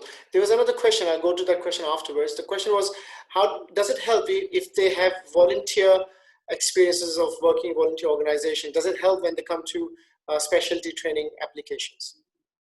Azabasi or Zalsawal or anybody could come into that. I think working for the voluntary organization will definitely going to help you. For instance, if you work for the in charity organization back home, like Helping Hands is one of them. I mean, I used to work for Helping Hand, and I very forcefully told in my interview, the Helping Hand is there to help the poor people and poor patient, and what we used to do, collect the blood donation, everything. So that shows your organizational skills. Okay, whatever you do shows something. You don't say, I work for charity organization, mean nothing to me. What you learn from working for that organization? Did you learn some organizational skills? Did you learn to some working with different people? Did you learn? I mean, whatever you do, you need to tell to the interviewer panel that you have learned something from it, and that that competency you will go to be apply with the current job to for the welfare of the patient, and that's addition to the department. So whatever the charity organization you mentioned, no matter what you do, it's important you do it, but then you need to tell them what you learn, what you do, what's your job was been, okay, and that will be very helpful. Thank you. Shabir Ahmed, if you can hear me, can you respond to that question as well? In terms of, does it help for specialty training? If you have... I think it reflects on your personality traits. If you've been working in a voluntary organization, it shows that you can think beyond yourself. It shows that you've got, as Afzal Bhai was saying, you've got organizational skills. It shows that you've got capacity to accommodate others in your life. It shows that you have got the strength to think beyond yourself. So it is a reflection of many positive attributes to your personality. So yes, if you are doing it, if you're producing a certificate to confirm that you've been part of any social welfare organization anywhere in the world, then it is very much appreciated and taken very positively. So in your extracurricular activities, and I can tell you with personal example that when people come starting for their first jobs, they don't have anything to write in their extracurricular activities. And if you have something to show that in your CV or in your application, then that will give you extra brownie points. Indeed. Thank you, Shabir. Soeb, would you like to add something to that question as well? In fact, I've got another question for you. There was a very interesting question earlier, which might be very useful for those who have recently sort of gone into specialty training, which is, where do you see yourself in 5 years? Often that question is asked at interview panels. So how would you guide your colleagues as to how to respond to that question? So if this question is asked, one have to be very honest, whatever their field of interest is. What people do is they always try to answer that question based on the interview of a specialty which they are appearing. If let's say if someone is appearing in an interview for surgery, they say I'm seeing myself as a surgeon in the next 5 years. And if someone is appearing in medicine, they say I'm seeing myself somewhere in medicine. So they have to be very honest. If someone is appearing in a medicine and they want to pursue medicine, they have to answer what they want to achieve in coming 1 to 2 years before getting into training. Let's say if someone is entering into IMT, they have to say that, okay, my plan is to work here for a year, use this as a stepping stone to get into training, and then I'm seeing myself as a registrar in 5 years period. Everybody knows, whoever is interviewing for a non-training job, they knows that a person who is appearing for a non-training job is going to stay here for a year. And if the same question is asked in a training job, then it's a pretty much straightforward 3 years IMT training or core medical training, and later on as a registrar. So if I'm appearing in IMT interview and someone asks me where I see myself in 5 years, I'll be saying I'm seeing myself as a registrar. That's how one need to approach. One have to be honest. One have to tell their plan to the interview panel in a most honest way. Thank you very much. Amir Khan Saab, if you're hearing me, can you also respond to that question? Where do you see yourself in 5 years? It's often asked. So I think coming from you might be very useful. Yeah, I think I'll do this one, but I just wanted to pick up the other one as well about extracurricular, if you just give me I think it's important to know the type of jobs you're applying for and where it's heading towards. So you need to be very clear that in 5 years' time, where you would be. If you're applying at the year 3, year 4, you're different than if you're applying at a foundation level or at a CT level. So you should be able to use it as a stepping stone rather than just saying I'm to become a transplant surgeon in the next 3 years' time. So you need to be clear what you want to be heading towards that. Just coming to the extracurricular one, actually I had a very interesting one with this, and in one of the interviews, a person I was trying to help, and I asked a question from his extracurricular hobbies, and hobby said reading. So I said to him, what do you like reading? And you know, the person actually let himself down and he straight away said medical journals. So my other colleague picked up the next line and he said, okay, tell us the latest article you read. Oh, I didn't have time. I photocopied. They said, okay, what was the article on? Oh, I can't, I'm just trying to think about it. Do not, please do not write anything in your CV or say anything in the interview which you cannot back. You should be able to back it up. And be very careful, because that's your CV. You are trying to express yourself. The other thing, which is a common question, which I used to ask, especially as an MD to all my consultant applicants who was coming, or the juniors, was, tell me a clinical mistake you have made and what you learned from it. You know, the people I never considered for a job was the one who said, oh, I didn't do it, but so-and-so did it. And this was a mistake. Please be honest, guys. It is to test your honesty. It is to test your insight into it. People want to see that. People want to see your personality. So just be honest and open, guys. I can't stress any more than that on that one. I was in panel with Dr. Amir Khan, and that was his favorite question. Now we know. Now we know. Giving away the plot to Dr. Sawal. Shahid Latif, if you'd like to respond to some of those questions, you've been listening intently. Absolutely. I think Amir Bhai has just responded to part of the question, but there's just something I wanted to pick up just in relation to number one, the voluntary work. I think it's a very powerful one to have. And also one of the things that it offers is your multidisciplinary working and you being able to work outside of work, which you are normally trained for. So basically you can multitask. So that's what it offers. The other thing I wanted to highlight, Amir, is the question earlier on about when it arises as to how would you describe yourself. This is really, really important because this is an opportunity. This question is basically an opportunity to sell yourself. Okay, and one thing I would really urge people to sit in the interview is make sure you have a clear line between confidence and arrogance. So, or confidence or overconfidence. This is very, very important. And only through practice, with your seniors, will you be able to achieve this. And within that question, they may ask you your strengths and weaknesses. Strengths are always good. Sell yourself. Do it appropriately, but sell yourself. Weaknesses is always a difficult one. And people often sell their weaknesses, say their weaknesses like, oh, I'm not as hardworking. Sometimes I can get lazy. Don't say that and never give away your weaknesses. Basically, what you have to do is you have to convert a weakness into a strength. Most of the people will know that. For example, you can say, I think I need to work more on my level of assertiveness because sometimes I take on too much work. And because I take on too much work, which actually what you're saying is I'm really hardworking, but I can work on it. So there's a sort of a double barrel to that. Number one, you're offering a weakness, which can be a strength as well, but you're also saying, you know, I still have to, you're conscious of it, so you are going to work towards being a bit more assertive. So you are aware of your own personality. So that's basically just what I wanted to touch on. Fantastic, great stuff, Shahid. Naseem Faraj, you would like to sort of recap on some of the visa issues you're talking I think, yeah, I'll just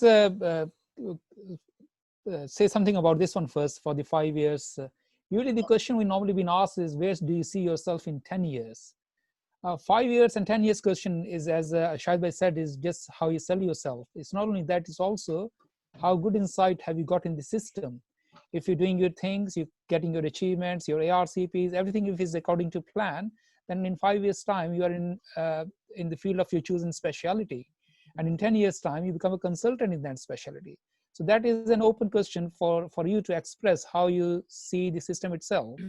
And whichever job you apply, you must look into the essential criteria as well as the desirable criteria. And you make sure that your interviews and your CV is according to that if you're looking for that particular job. And a lot of people miss that and they don't look into it, and that's where things go wrong. And with regards to visa policy, we have been discussing a lot. I think for the people in Pakistan who are, or abroad who are looking to come to this country, they need to plan ahead of time. It's not just something they can just barge in quickly and do things. And they must apply within the 3 months of their exam so that they can get the visa about it. And they got to be very open. As I was discussing with Sohaib this morning, is sometimes they give you visa for 40 days, sometimes they grant you visa for 2 months or 6 months, depending on how you support your application with the funds available, as well as your description of how you're gonna live there and what are you going to do there with the academies and when are you coming back. Actually, that's what it's based on. And once you apply the visa, you make sure you come here for PLAB 2 exam to prepare in a group. If you don't have a group, you can't do group discussion. And PLAB 2 is the only exam where you can only pass by doing group discussion, by doing enacting and discussing. It's not that something which you can pass by reading the books only. And also you need to plan which area, which city you're going to come up, and where you're going to live, and where you're going to do things. All these things have to be very pre-planned. You can't just leave it for the 11th hour. Thank you, Naseem. Thank you very much. If you're hearing me, can you unmute? I think I'm unmuted you now after a long time. Would you like to add any comments about interview, the questions which were being discussed earlier, the 5 or 10-year question, or way to describe yourself, for example? Yes, I would like to add to the point that was discussed just now by my other colleague, that the whole journey and the whole procedure and the whole visit to the UK to take the PLAB 2 exam has to be planned beforehand. Yes, and also I would like to talk about how our candidates can select accommodation for themselves. Like, there are a few online websites. From there they need to book their accommodation beforehand, before they are arriving to the UK. And also, if in case they are attending some academies, because there is a trend of attending academies and taking courses for the PLAB 2 exam, and if they are doing so, then they can also contact their academies to arrange the accommodation for them. So yes, this is one point. And if any other thing or any other question you may have, then I'd be pleased to answer. Thank you very much. Mohsin Siddiqui, I'll come to you to last 2 final comments about any tips or you want to give to our listeners about interviews and the questions which were being raised earlier. So yeah, I mean, I think consultants have addressed most of the things. I mean, from my own experience, I suggest that eventually most of the doctors want to be in a training post, and then become a consultant after doing a CCT in their relevant specialty. And my advice would be that one should actually look at the requirements that gives you enough points on the job applications later on. So I followed that formula. And there are a few things that are expected to achieve, and these are different pillars of clinical governance that you will come across day in and day out.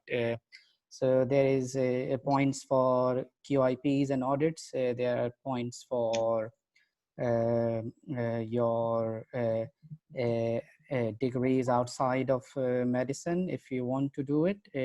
There are points for posters, case reports, publications, and there are points for teaching and training. And the IMT training or your foundation program, often, because the IMGs are generally very hardworking and they're trying to prove a point and, settling down the system, fighting, they are sort of coming from a disadvantaged position to establish themselves in the new system.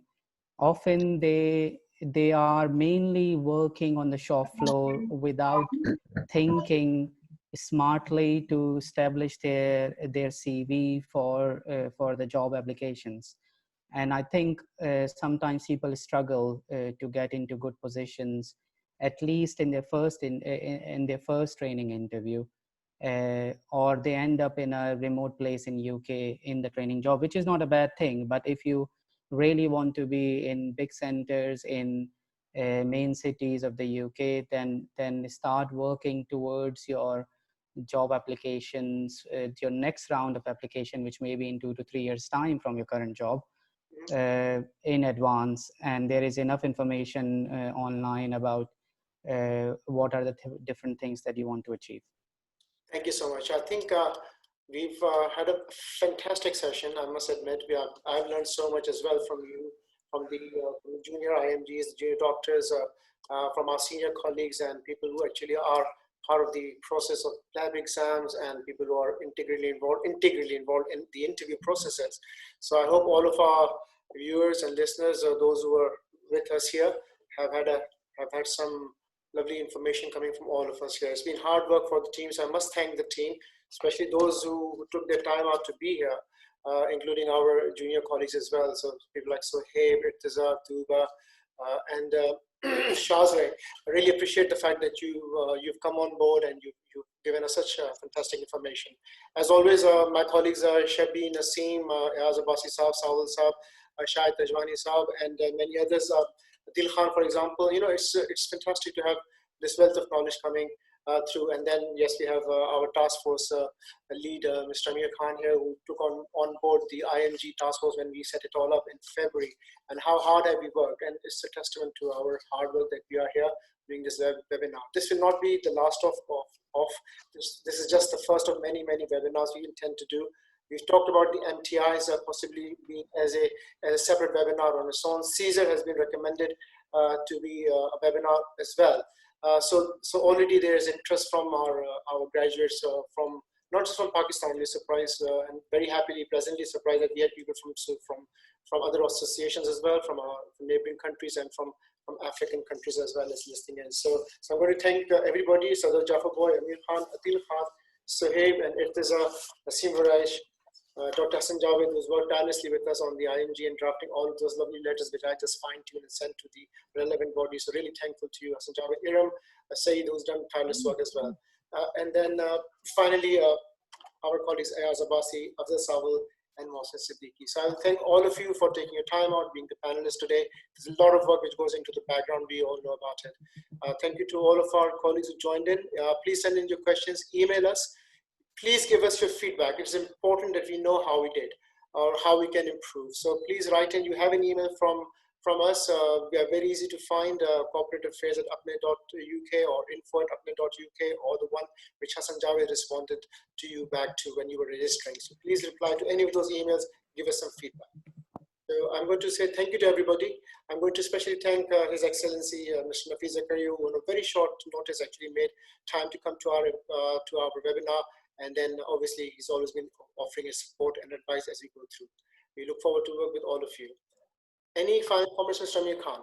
You being the task force leader, I just want you to wrap it up. Thank you. I'll again say thank you very much for all the colleagues. It's been a fantastic webinar. I hope the judges have enjoyed it. And I think their feedback would be very useful for us to work out how we can improve on it. Thank you very much. I was looking for Irfan Akhtar. Irfan Akhtar is not online at the moment. Hassan Javed Saab, if you want to say a last comment here, please. If I could enlist the support of some of our junior colleagues who are very knowledgeable and like Sohaib and Adil and Irtiza and also some of our experts panel, I've got a full list of questions which were sent to us when people registered for this seminar. And if someone could really prepare a document based on those questions. So we are looking for some volunteers to do that work for Apne. And then that could be made available to all the people who had applied to register or who had showed interest in this seminar. We can make that available to them. As a Basizab, if you're still on the line, would you like to add anything? If not, then we can say thank you and goodbye to everybody. I think as a Basizab has left us. Sawal sir, would you like to say a final comment? Thank you very much. I think that's very useful, and I wish all of the participants who came to this very good luck and stay positive. And I hope that will be very useful, and you achieve whatever you want to achieve in this country. Inshallah. Naseem Varaish, final comment, please. I think thank you so much for everyone, and especially colleagues from Saudi Arabia who has also joined us. And I hope this session would have been better for them, and we will be organizing such a sessions in future as well. Thank you. Shabi Ahmed, a final comment from you. Thank you very much for everyone. It was your idea and it was your inspiration that led us to this thing within a space of 7 days. Inshallah, we will be getting in touch with you again and again with various other issues. So please give your feedbacks there. We will touch upon individual specialities as well. And if you need anything to ask, by all means, we are very much approachable through the social media. Drop us a question or a hint, be it as simple as you think it might be, but we are there to help you. So stay in touch, and give your feedbacks, and we will do our best. Sure. And finally, one last comment from myself is that I've heard a couple of suggestions of forming an IMG Facebook forum. So I would suggest that we will take this back to our task force as a discussion point, and back to my executive committee as well. And if you are happy to form a Apne Facebook IMG forum, and I'm looking towards people like Sohaib, Adil, Shazre, Tuba as well, if they want to take the lead on it and help us with forming a IMG Facebook forum for helping IMGs in the future as well. Adil, I tried unmuting you many times, but I can't unmute your mic. If it's from your end, can you please unmute and say some final comments? Thank you very much. A very good initiative, very informative. I do have quite a few suggestions, and maybe we can just, work on them and discuss them later on. But it was a fantastic webinar, and I think it would benefit everybody who attended. And I do hope that we continue this, and we would probably formalize this arrangement more so that more and more people can benefit. Iram Saeed, would you like to say a final comment? And that'll be yeah. last comment for the. Yeah, I'm very happy to see participation from all junior doctors, and it was a brilliant response, and they participated very well. So I wish good luck, and if there are any queries, please feel free to just message us or just contact us, and I wish them good luck. And Shazia Zafar. Thanks. Yes, I would just like to wish all the IMGs and everyone who has been watching our webinar best of luck. And this journey, the PLAB journey, is not difficult, but it just needs persistence. So best of luck, and yeah, keep trying. Thank you. On that note, I would like to thank everybody who took part, both being panelists and also the viewers from Pakistan to Saudi Arabia to America as well, and to African countries.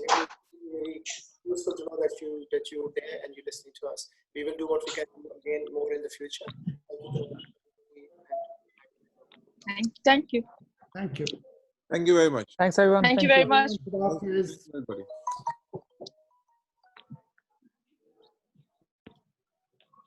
Bye-bye. Thank you. Thank you. And you have to close it. Amir, you have to switch it off. I'm waiting for you guys to say goodbye. I'm the host. Wait till the end. Goodbye. Goodbye. Here's everyone. I'm the host. Hafiz. Amir Khan, you can stay back. So if you can stay back for 5 minutes, Amir bhai. Okay, I will. And Sawal Saab, Naseem, the team, if you can. Okay, I will. Maybe if you all want to stay back for 5 minutes.